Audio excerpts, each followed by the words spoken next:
கிறிஸ்துவுக்குள் பிரியமானவர்களே, ஆண்டவராகிய இயேசு கிறிஸ்துவின் இனிய நாமத்தில் வாழ்த்துக்களை தெரிவித்துக் கொள்கிறேன். இந்த நாள் தியானத்துக்கென்று எடுத்துக் கொள்ளப்பட்ட ஒரு வேதவசனத்தை வாசிக்கிறேன். மத்தேயு சுவிசேஷம் 17வது அதிகாரம் 27வது வசனத்தை வாசிக்கிறேன். ஆகிலும் நாம் அவர்களுக்கு இடர்லாயிராதபடிக்கு நீ கடலுக்கு போய் தூண்டில் போட்டு முதலாவது அகப்படுகிற மீனை பிடித்து அதன் வாயை திறந்து பார், ஒரு வெள்ளி பணத்தை காண்பாய். அதை எடுத்து எனக்காகவும் உனக்காகவும் அவர்களிடத்தில் கொடு என்றார். கிறிஸ்துவுக்குள் பிரியமானவர்களே, நம்முடைய தேவன் நம்முடைய தேவையை சந்திக்கிறது. அவருக்கு யெகோவா ஈரே என்ற ஒரு நாமம் உண்டு. கர்த்தருடைய பர்வதத்திலே பார்த்து கொள்ளப்படும் என்ற அர்த்தம்.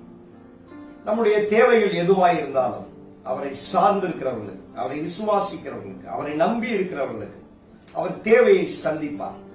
இங்கு பேதுருவுக்கும் இயேசுவுக்கும் வரிப்பணம் செலுத்துவதற்காக இயேசு சொல்லுகிறார், நீ கடலுக்கு போய் தூண்டில் போட்டு முதலாவது அகப்படுகிற மீனின் வாயை திறந்து பார், ஒரு வெள்ளி பணத்தை காண்பாய், அதை உனக்கும் எனக்கும் செலுத்து என்று சொல்லி ஆண்டவர் சொல்லுகிறதை நாம் பார்க்கிறோம். நம்முடைய தேவையை காட்டிலும் நமக்கு அவர் ஆயத்தம் பண்ணினவைகள் நிச்சயம் பெரியது. கடல்ல எவ்வளவோ மீன்கள் இருக்கும். எந்த மீன் வாயை திறந்து பார்த்திருந்தாலும் முதலாவது பிடிக்கிற மீன்ல நிச்சயமாக பணம் இருந்திருக்கும். எனக்கு அருமையானவர்களே, நமக்கு இருக்கிற தேவைகள் கர்த்தர் ஆயத்தம் பண்ணினதோடு ஒப்பிட்டு பார்க்கும் பொழுது சொற்பமானவை. உங்கள் தேவை குறித்து நீங்கள் கலங்க தேவையே இல்லை. அடுத்ததாவது, நம்முடைய தேவையை ஏற்கனவே நாம் சந்திப்பதற்கு முன்பாகவே அவர் நமக்காக ஆயத்தம் பண்ணினார். பாருங்க, ஆண்டவர் சொல்லுகிறார், நீ கடலுக்கு போய் தூண்டில் போட்டு ஒரு மீனை பிடித்து பார் என்று சொல்லி ஆண்டவர் சொல்லும் பொழுது அப்படியே நடக்கிறது. அப்போ முன்னமே கர்த்தர் ஆயத்தம் பண்ணியிருக்கிறார். உங்கள் தேவைகள் எதுவா இருந்தாலும் அதை முன்னமே கர்த்தர் உங்களுக்காக ஆயத்தம் பண்ணியிருக்கிறார். இந்த உலகத்துல மனுஷனை சிருஷ்டிப்பதற்கு முன்பாகவே அவனுடைய தேவை எல்லாவற்றையும் சிருஷ்டித்த தேவன். உங்களுடைய தேவைகள் எதுவா இருந்தாலும் உங்களுக்கு தேவையை சந்திக்கிற தேவன் அவைகளை முன்னமே ஆயத்தம் பண்ணியிருக்கிறார்.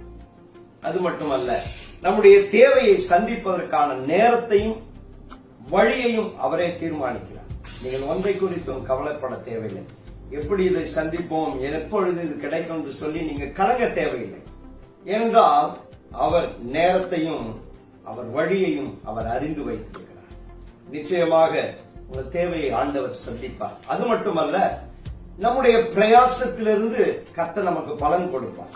இங்க பார்க்கிறோம், முதலாவது நீ போய் ஒரு தூண்டில் போடு என்று சொல்லி ஆண்டவர் அவனை கடலுக்கு அனுப்புகிறார். அவன் நிச்சயமாக தூண்டில் போடும் பொழுது அந்த மீன் அகப்பட்டு நம்முடைய பிரயாசத்துக்கு பலன் உண்டு.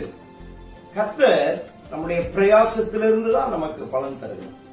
நம்முடைய உழைப்பு ஒரு நாள் வீண் போகாது. நிச்சயமாக நீங்கள் என்ன பிரயாசப்படுகிறீர்களோ அதிலிருந்தே தேவன் உங்கள் தேவையை அவர் நிச்சயமாக சந்திப்பார். அது மட்டுமல்ல, விசுவாசிக்கிறவனுக்கு எல்லாம் கூடும். பேதுரு விசுவாசத்தோடு போய் அந்த தூண்டில் போட்ட பொழுது நிச்சயமாக மீன் அகப்பட்டு. எனக்கு அருமையானவர்களே, நம்முடைய விசுவாசத்தை கர்த்தர் கனம் பண்ணுகிறார். தேவன் நமக்காக எதையும் செய்ய விரும்புகிறார். ஆண்டவரால கூடாத காரியம் ஒன்றுமே இல்லை. நிச்சயமாக நம்முடைய தேவையை சந்திக்கிற தேவன். ஆண்டவர் நாம் எதை கேட்டாலும் அவர் நிச்சயமாக நமக்கு தருவார். அவர் நமக்கு கொடுப்பதன் நோக்கம் இந்த வசனத்திலிருந்து நாம் பார்க்கிறோம். நமக்காக மட்டுமல்ல, அவருக்காகவும் அதை நமக்கு கொடுக்கிறார். பாருங்க, கர்த்தர் உங்களுக்கு என்ன கொடுக்கிறாரோ அதுல ஒரு பகுதி கர்த்தருக்குரிய. நீங்கள் கர்த்தருக்கு செலுத்துவீர்களானால் நிச்சயமாக அவர் உங்களை நம்பி எதையும் ஆண்டவர் கொடுப்பார். கர்த்தருக்குரியதை நீங்கள் கர்த்தருக்கு செலுத்தும் பொழுது உங்களை நம்பி ஆண்டவர் எதையும் கொடுக்க அவர் உண்மையுள்ளவராயிருக்கிறார். அதனால் இலக்கருமையானே, உங்கள் தேவை குறித்து நீங்கள் கலங்க தேவையில்லை. உங்கள் பிள்ளைகளுக்கு உரிய தேவைகளை குறித்து, ஒருவேளை உங்கள் பிள்ளையினுடைய திருமணத்துக்கான அல்லது உங்கள் பிள்ளைகளுக்கான படிப்புக்கான, உங்களுடைய எதிர்கால வாழ்க்கைக்கான எல்லா தேவைகளையும் கர்த்தர் நிச்சயமாக சந்திக்கிற ஒரு உண்மையுள்ள தேவன். ஆண்டவராகிய இயேசு கிறிஸ்து சொல்லுகிறார், என் நாமத்தினாலே எதை கேட்டாலும் நான் அதை உங்களுக்கு செய்வேன் என்று வாக்கு கொடுத்த தெய்வம். ஒரு நாள் நான் இந்த பாடல பெர்க்மான்ஸ் எழுதின ஒரு பாடலை நான் பாடி ஜெபித்துக் கொண்டிருந்த பொழுது ஒரு தேவைக்காக ஜெபம் பண்ணி கொண்டிருந்த பொழுது இந்த பாடல் வரியில ஒரு பாடலை எழுதியிருக்கிறார். மீனின் வாயிலே காசு வந்ததே என்று சொல்லி அவர் ஒரு பாடலை எழுதியிருக்கிறார். அந்த வரியை நான் பாடும் பொழுது ஒரு பெரிய விசுவாசம் எனக்குள்ள வந்தது. நான் ஜெபித்த காரியத்தை கர்த்தர் எனக்கு வாய்க்கப்படுகிறார். எனக்கு அருமையானவர்களே, உங்கள் தேவை குறித்து ஒருபோதும் நீங்கள் கலங்க தேவையில்லை.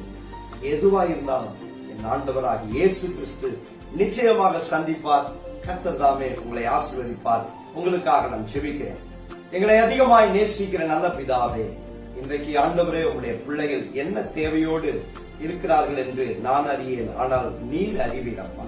ஒருவேளை வீட்டுக்கு வாடகைக்கான தேவைகளுக்காக ஜெபம் பண்ணி கொண்டிருக்கலாம், ஒருவேளை பிள்ளையினுடைய திருமணத்துக்காக ஜெபம் பண்ணி கொண்டிருக்கலாம், அல்லது படிப்புக்கான ஆண்டவரே தேவைக்காக போராடி ஜெபம் பண்ணி கொண்டிருக்கலாம்.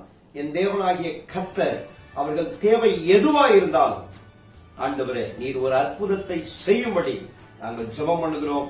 அற்புதம் நடப்பதா. அன்றைக்கு மீனின் வாயிலே காசை கொடுத்த தேவன் ஆண்டவரே, இன்றைக்கு உம்முடைய பிள்ளைகளுக்கு ஆயத்தம் பண்ணின மீன்களை கர்த்தர் அருளும்படியாய் நான் ஜெபிக்கிறேன்ப்பா. ஆசீர்வதிப்பீரா. இயேசுவின் நாமத்தில் ஜெபிக்கிறோம் நல்ல பிதாவே. ஆமென், ஆமென்.